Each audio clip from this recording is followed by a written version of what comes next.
Hi folks, and welcome back to West Yorkshire Retro Gamer. Prediction time again, and it's the Premier League this time. 1 to 20.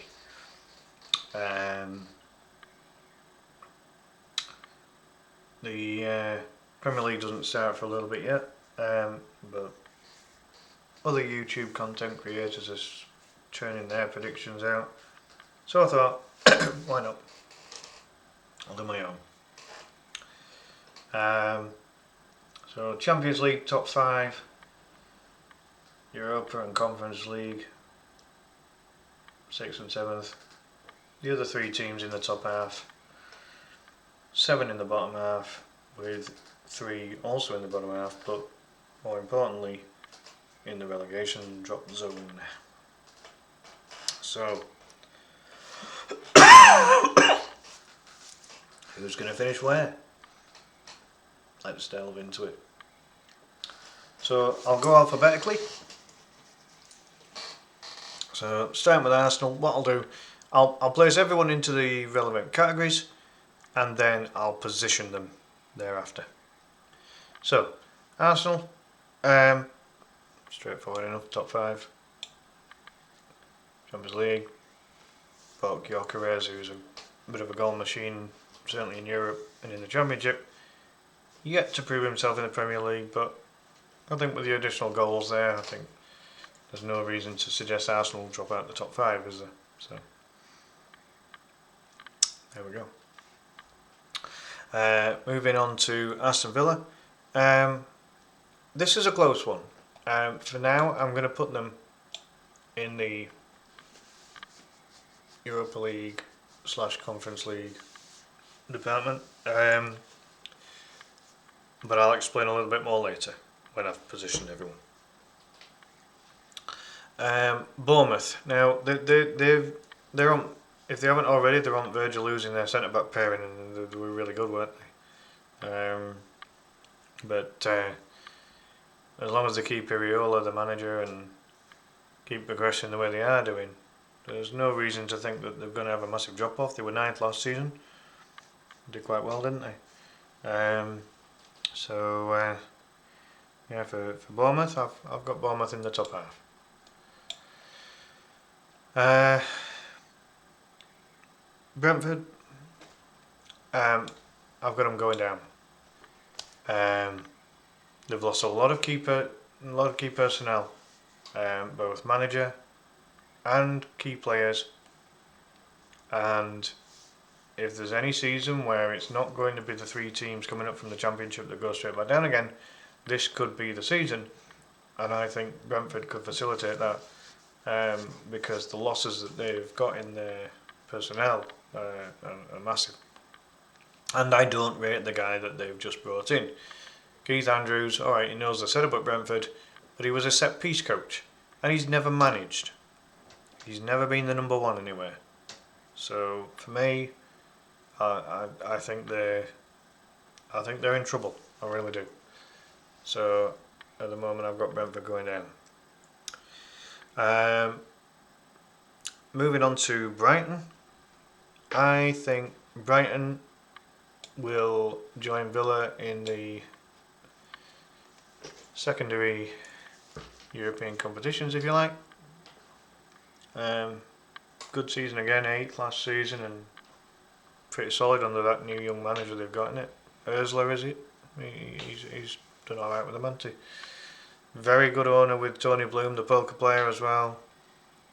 You know, he's gonna see him right, isn't he? So yeah, I think Brighton probably. I think Brighton probably get that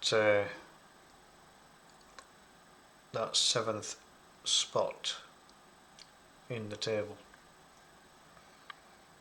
No, what am I on about? Is it 7th? Yeah, 7th. Yeah, 7th. I'm so used to it being the top 4 for the Champions League, not the top 5. So it's weird to me, is this? But anyway, yeah. So that's where I've got Brighton. Next, Burnley going down. They have had obligations to buy the players that they had on loan, or quite a few of them at least, from last season that got them from the Championship to the Premier League. And I don't think that those players are really of Premier League quality. And it means a lot of their budget has already been spent. Now, they brought in Kyle Walker, his experience will be invaluable, but it's only one player and he's not exactly in his prime anymore. They've also lost CJ Egan-Riley, that was part of that defence that was so well organised last season and very, very stingy with conceding goals. They didn't concede much in the Championship, but again, it's a Premier League now. The quality of opposition is going to be far, far more offensive and more attack-minded and just better quality. So they've lost CJ Egan-Riley. I mean, maybe Walker fills that void to an extent, but it depends whether they play Walker at centre-back or right-back. So they've lost Egan-Riley and they've lost Brownhill, and he was one of their main sources of goals and assists last season. A big influence in their midfield. He might have been captain as well, if I remember. And they've lost him. They've lost him and Egan-Riley on free transfers, I believe. So they've not recouped a lot, like any kind of money for him.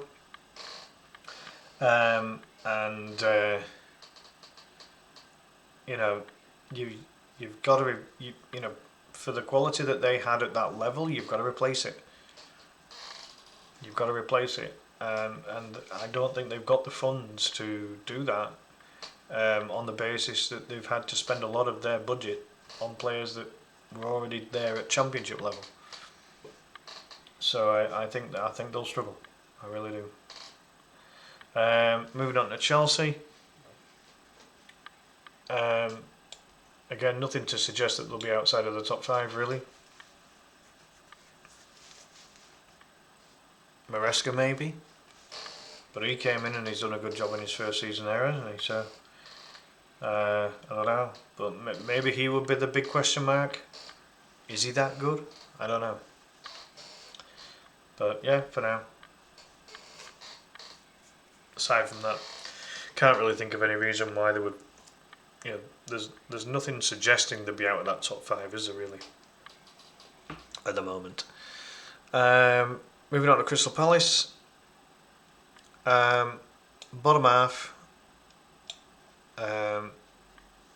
They've got a busy schedule coming up, haven't they? European football. Big achievement for them. They're a well-established Premier League side now, but they have been, very mid-table for a long time now. And now they've got to contend with doing European football on top of the Premier League. That's a tough ask. So I don't think they'll be top half this season. I really don't. I mean, they finished 12th last season and won a domestic cup. They're still going to be in the domestic cups, but they're now going to be in a European Cup as well. So that's my reasoning. Keep Eze, keep Glasner, the coach. He seems a good manager, doesn't he? He's done well in his first season. Do that. They'll be fine. They're not going to get relegated. Moving on to Everton. Bottom half. I think under Moyes, I think it'll be better. I mean, they finished 13th, so they'll probably be of a similar position. 48 points they got last season. But a full season under Moyes, new stadium, they'll stabilise. But it might just take a little bit of time just to adapt to the new surroundings. I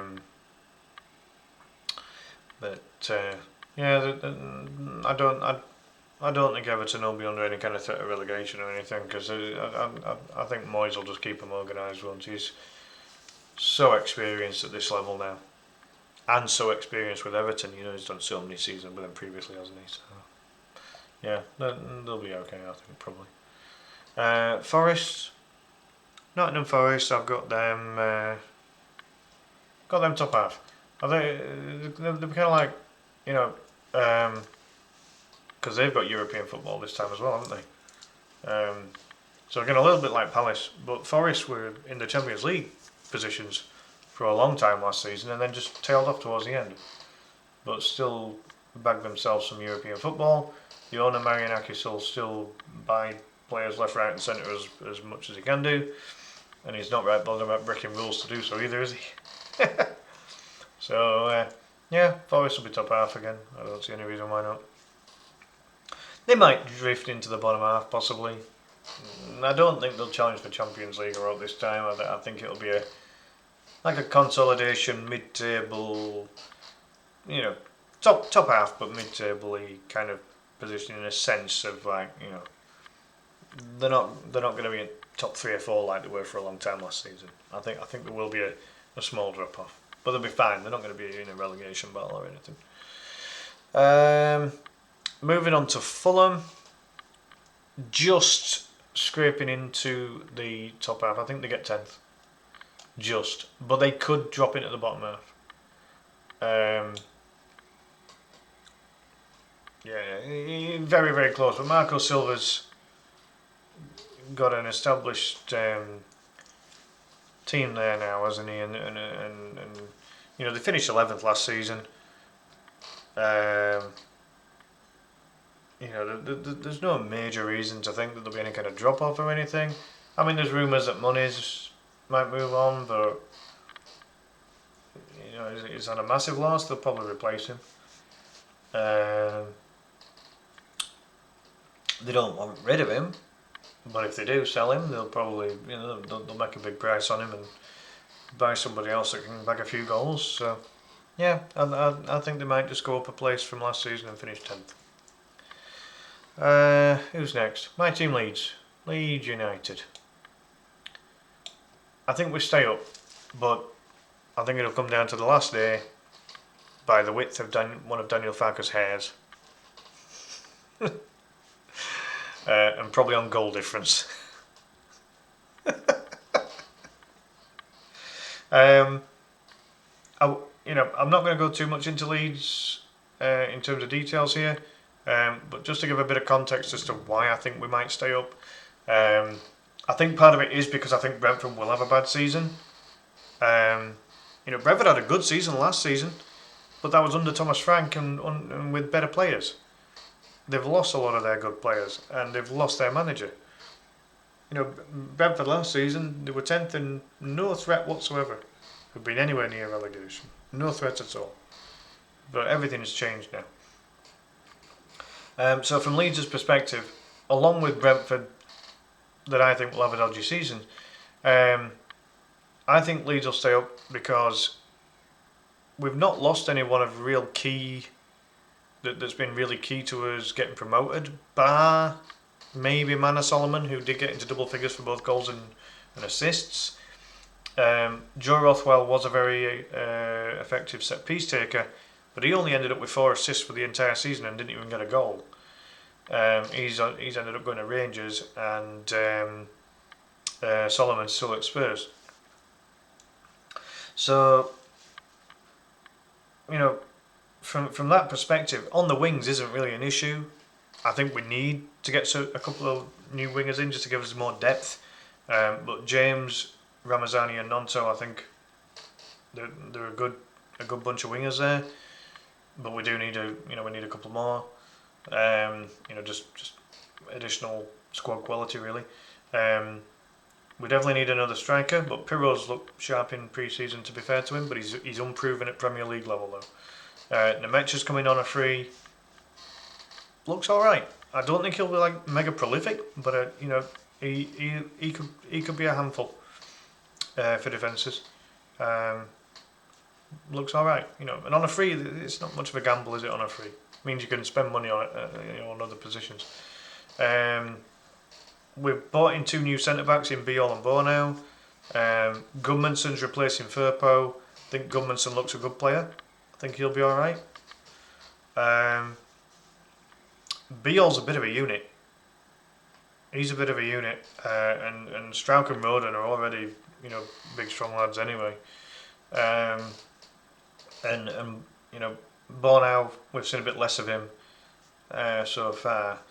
And then in the midfield, we've got Longstaff. I think that's a very astute signing. That I think with Longstaff, 170 games in the Premier League, and he's still only in his mid to late 20s.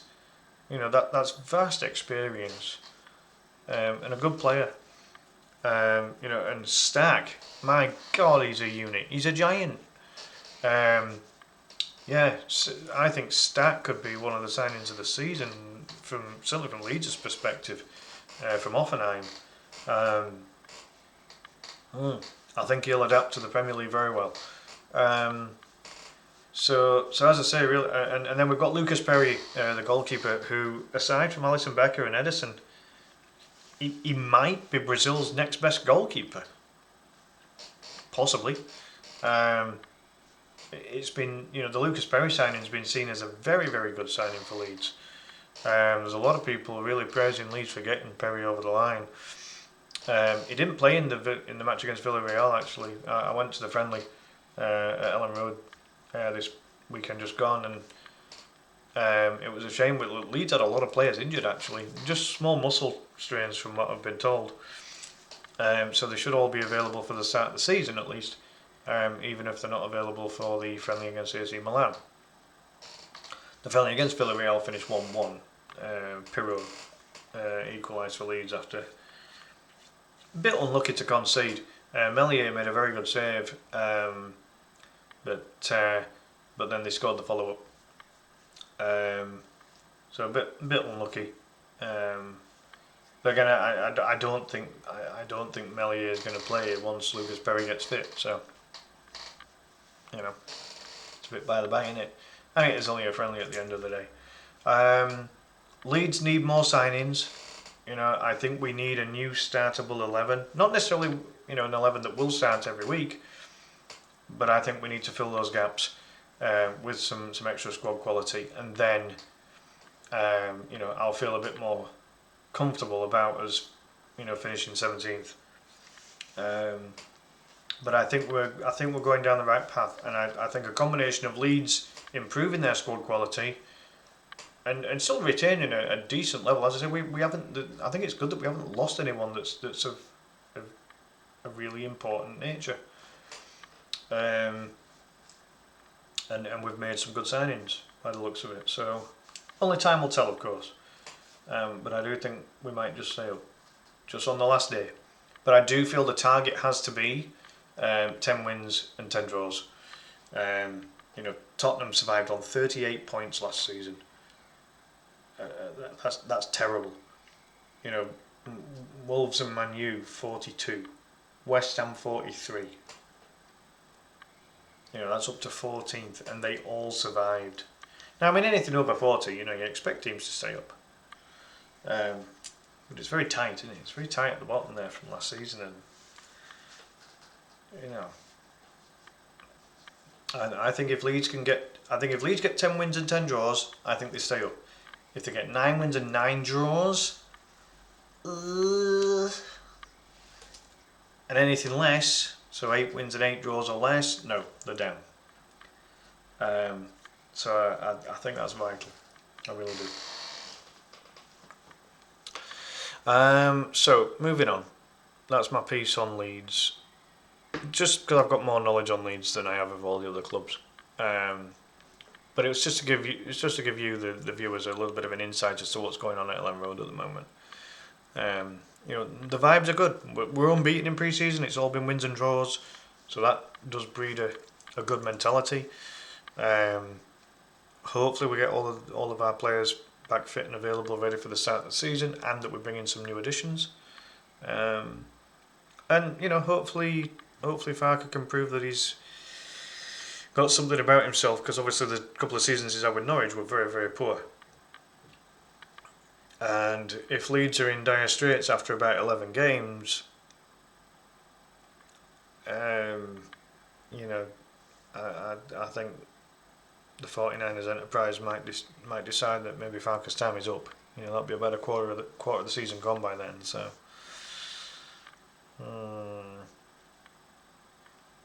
after 10 or 11 games, about roughly a quarter of the season, and it's a 38 game season, isn't it? So 3 10s and an 8 if you like. So at least 8, maximum 10. If Leeds are in the relegation zone after that time, and if we haven't picked up a couple of wins and a couple of draws, then I think Farke might be looked at there, and then an uncomfortable board meeting may occur between the owners and Daniel Farke. But we'll see. Hopefully it don't come to that. Anyway, 20 minutes in, so let's crack on with the rest of them. So Liverpool, yeah, top 5 again. I mean, no reason to think not. There's every chance that they sign Alexander Isaac or Isaac or whatever you want to pronounce it, from Newcastle for an absolutely ridiculous 123 million, which is the rumour. Crazy amount of money.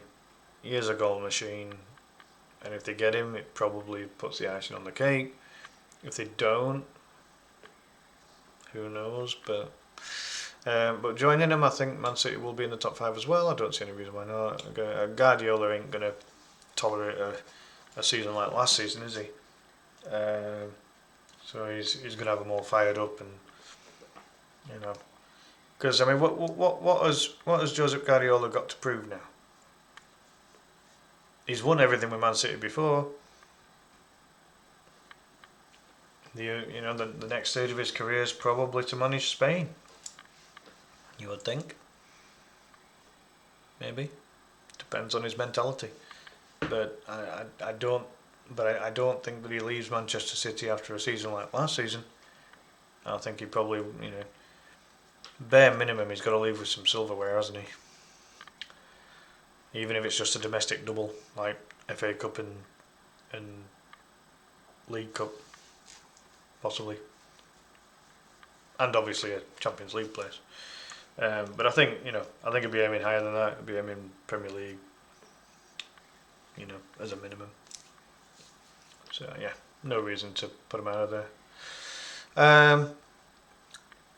Man United bottom half, and I've got no reason to, absolutely no reason to put them in the top half. We're not going down big club syndrome here. You know what I mean? They've got to prove it. They were, excuse my French, they were crap last season. And for the most part, they were, if it hadn't been for the bottom 3 being so dire, they'd have been relegated along with Spurs and Wolves. And that's a fact. Because the bottom 3 were so terrible, those 3 stayed up on a shoestring, quite frankly. So they've got to prove it. They've got to prove it. I'm not putting them in the top half. Have a good season this next coming season. The next season, yeah, okay, might consider it. But this season, no reason to. That's not just me being a Leeds fan. You prove it, right? You think 15th on 42 points with a minus 10 goal difference, 18 losses for the season, conceding 54 goals? Come on now. Is that the kind of standards that you get it over there these days? I mean, I'm fine with it. I'm fine with them being rubbish. I'm fine with that. And that is me saying that as a Leeds fan. But you can't just put them in top half just because they're Manchester United. Whatever. Prove it. Because if that's the case, then I have to drop the likes of Bournemouth. I have to drop the likes of Fulham. Nottingham Forest, Brighton. I've got to drop all of those.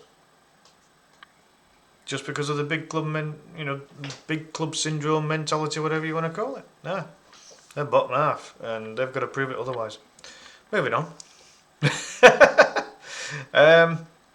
Newcastle, I think they make up the top 5. I do think it'd be very close between Newcastle and Aston Villa. I mean, there was only goals to separate them. They both finished on 66 points last season, finishing 5th and 6th. And I don't really see any reason that it'll be anything different this season. But what I will say is, if Newcastle lose Isaac, then Villa could finish ahead of Newcastle.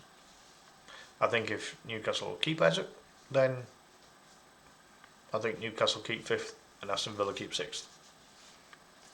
That's my take on it. I think it all comes down to that goal machine. I really do.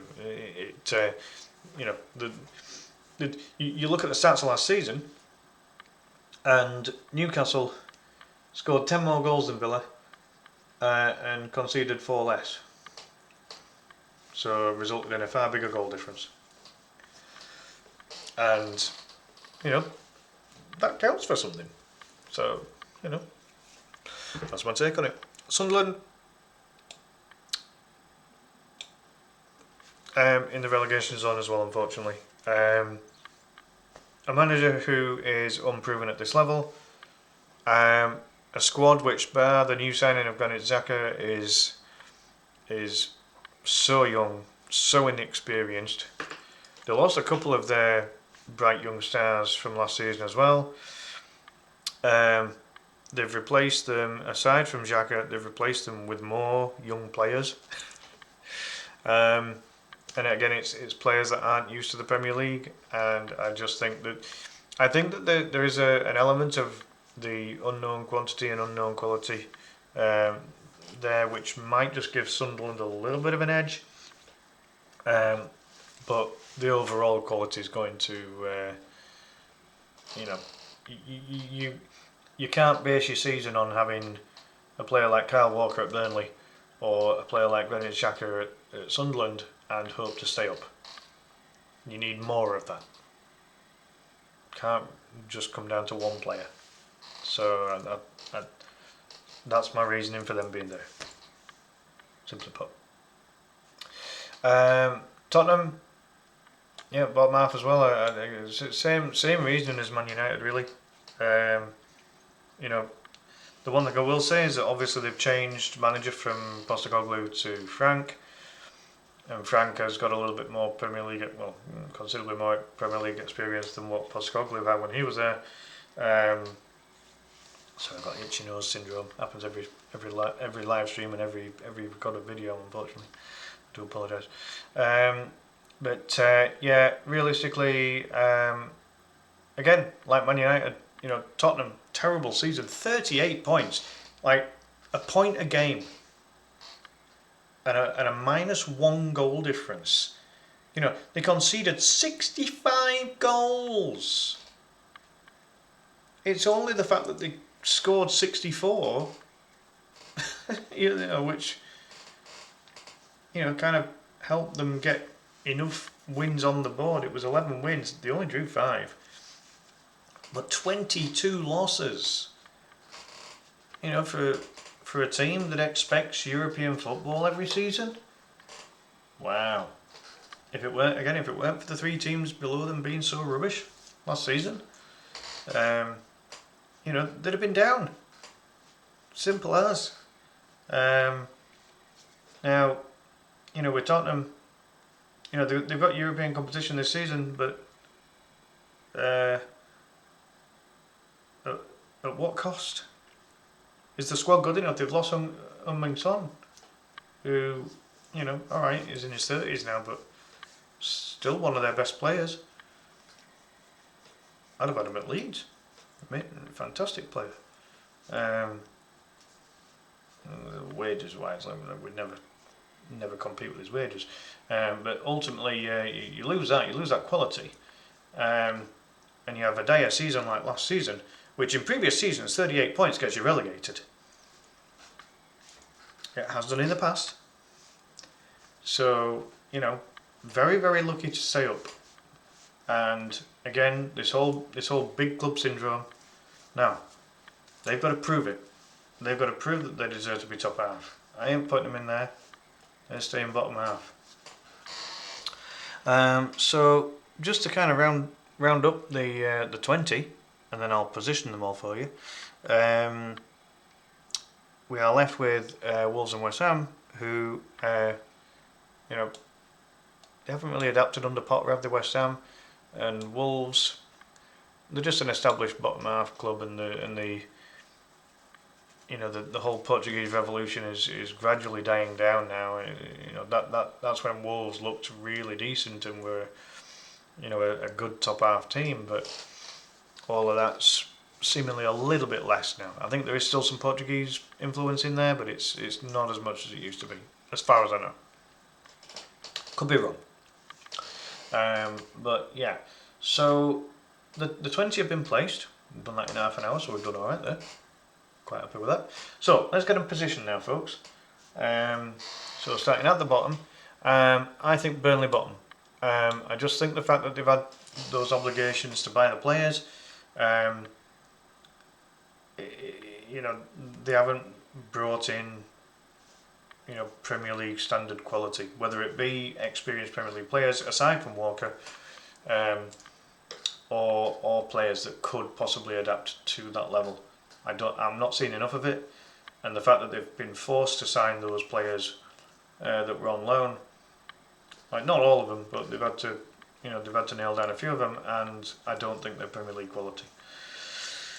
So they've got less budget to work with to get other, you know, Premier League quality players in. Sunderland, I'll just give them the edge just on the basis that they're going to have that unknown quantity going into the season.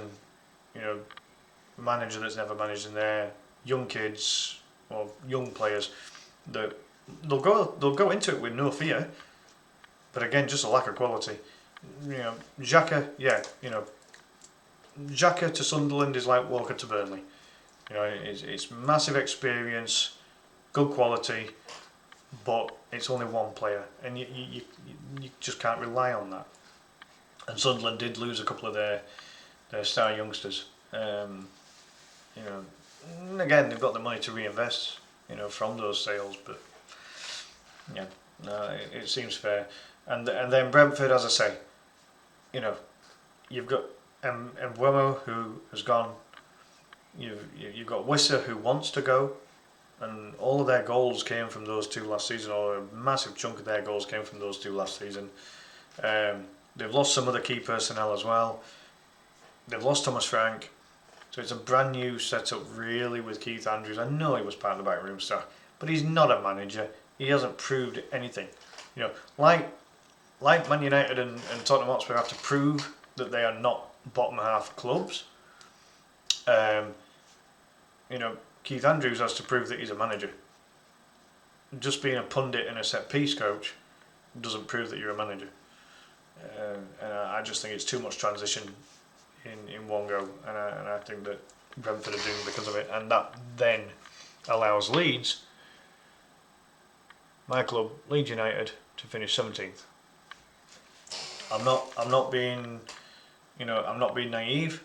This is going to be a battle. It is going to be really, really difficult. I think we need a minimum of 10 wins and 10 draws, and if we get anything less than that, it's squeaky backside time into it, you know.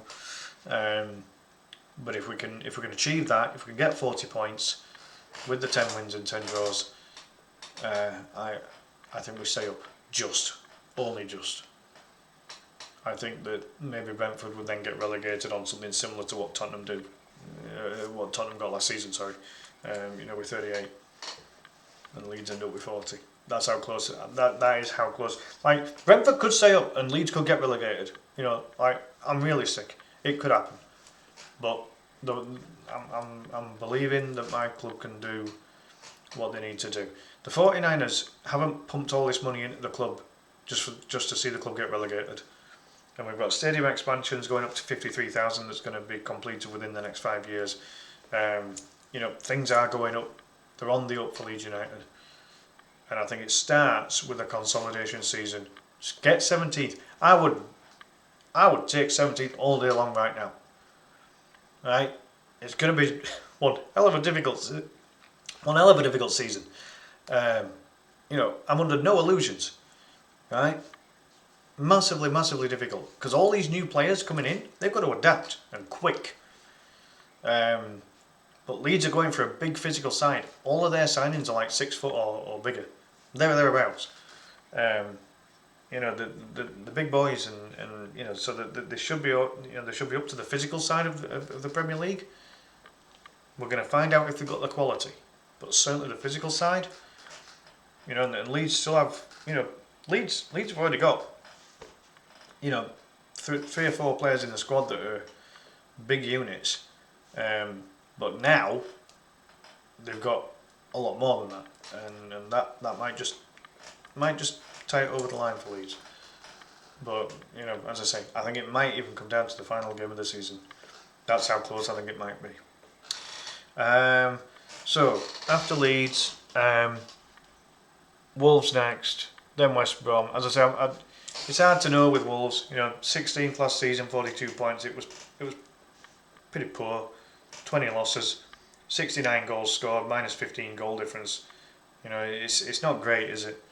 So you've got to put them down there. West Ham wasn't much better. They were only a point better off. 62 goals conceded. They actually scored less than Wolves by the looks of it. As I say, by the looks of it, I think they only got did they get just a point more? Yeah, they only got a point more. They only got 43. So that, I'm comfortable putting them there.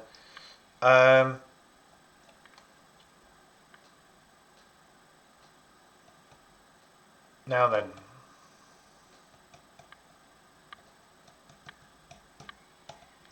I have to decide here. These two, Manchester United and Tottenham Hotspur. Where do I put those? Because I've just said about Wolves and West Ham. You know what? Manchester United, they were rubbish. I'm going to put them there.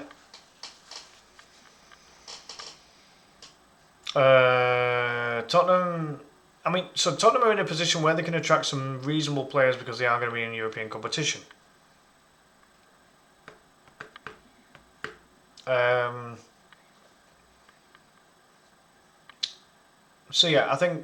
I think I'll sandwich Wolves and West Ham between Man United and Tottenham. But the two of them have got to prove that they're not bottom half teams. They've got to prove it, because last season they were terrible. Amorim's made some signings, but they've got to adapt. They've got to adapt to that weird formation that he plays. Like when Man United played against Leeds at Ellen Road, they were poor. They weren't good. They weren't any great shakes by any stretch of the imagination.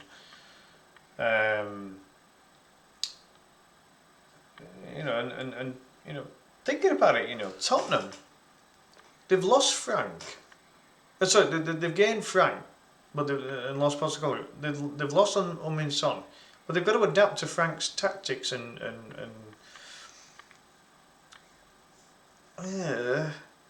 you know what? I can't put them higher either. If I'm going to if I'm going to put Manchester United that low, I've got to put Tottenham down there too. They've got to prove it, haven't they? The two of them had terrible seasons last season. They were rubbish. Let's not beat around the bush here. They were rubbish, and with Tottenham losing Son, and with Manchester United being all over the place, I can't do it. I can't put them higher. So I'm comfortable with that. I'm comfortable where I've put them. Yeah.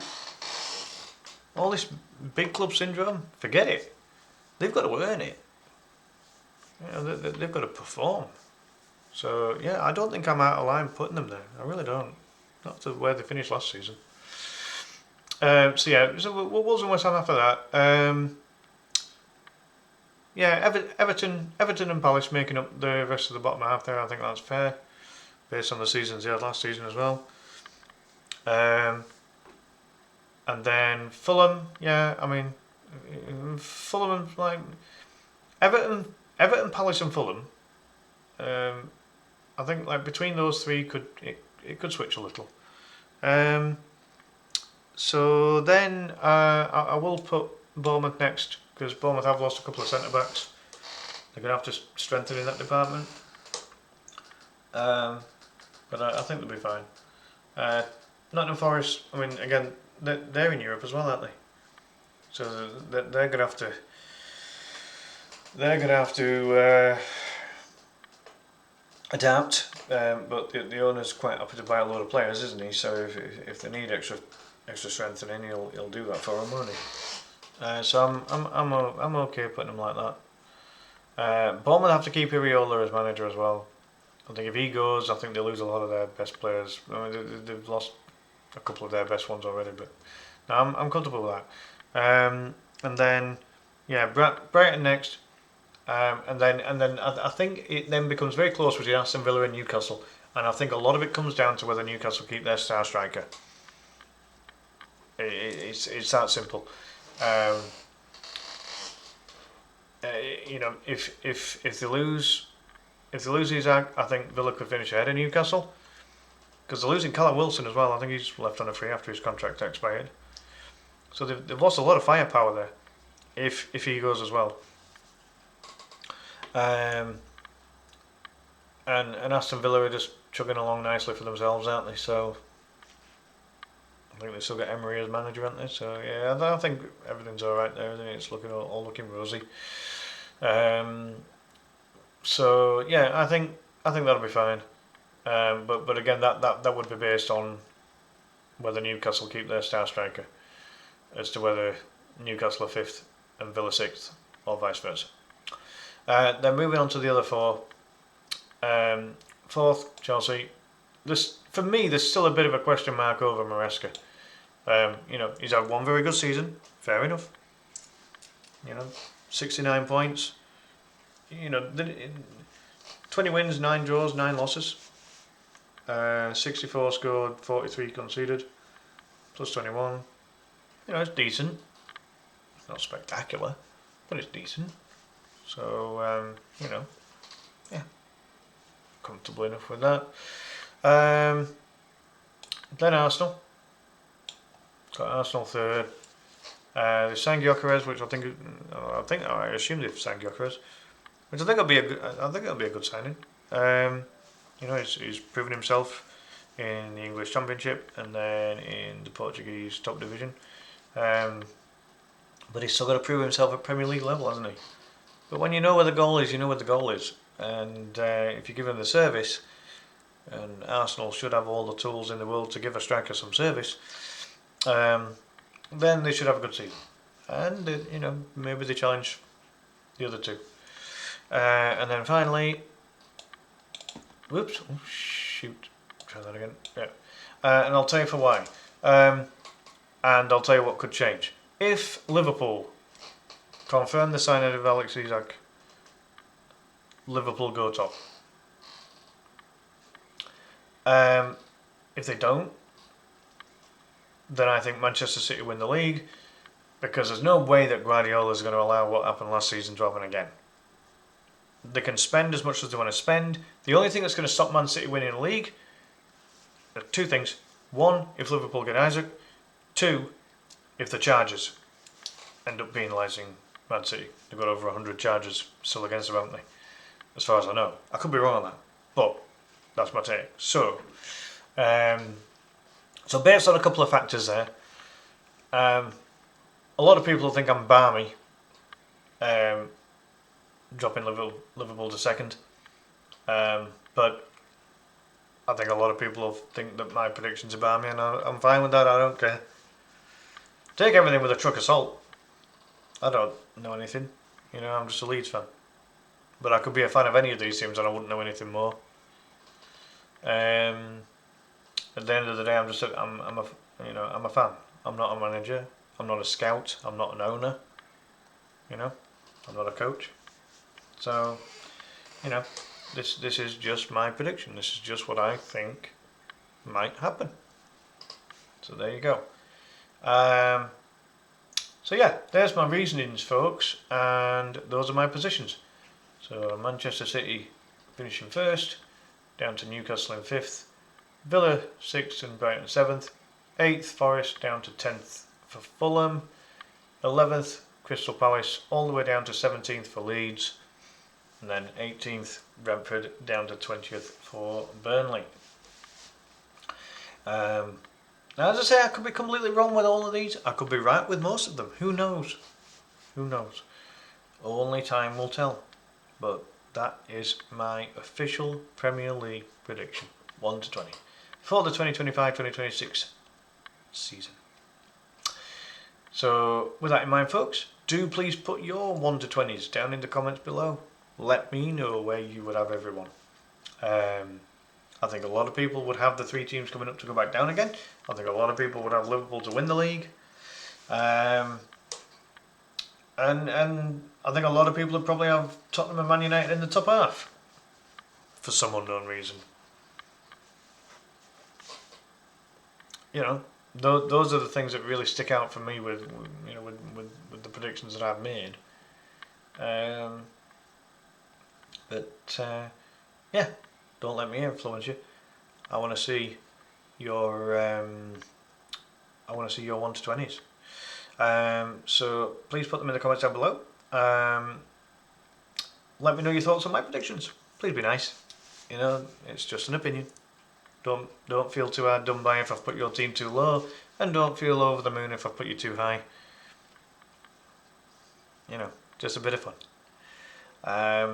So with that in mind, do please hit the like button and please subscribe to the channel if you haven't already. And plenty more football content coming out. I'm looking forward to this. Should be a good season. Really hope Leeds can survive. You know, from my own personal point of view, I think we can, but only just. But if we do, we can then build on that, and just a gradual build, season upon season. Let's get established. Well, let's finish in the top 17 first, and then let's start the long rebuild to establish ourselves as a good Premier League team again. Let's see what happens. But in the meantime, folks, hope you've enjoyed that one, and yeah, do please keep an eye out for more recorded videos coming up, and also some live streams as well. In the meantime, enjoy the rest of your day or night. I'll see you next time. Bye for now.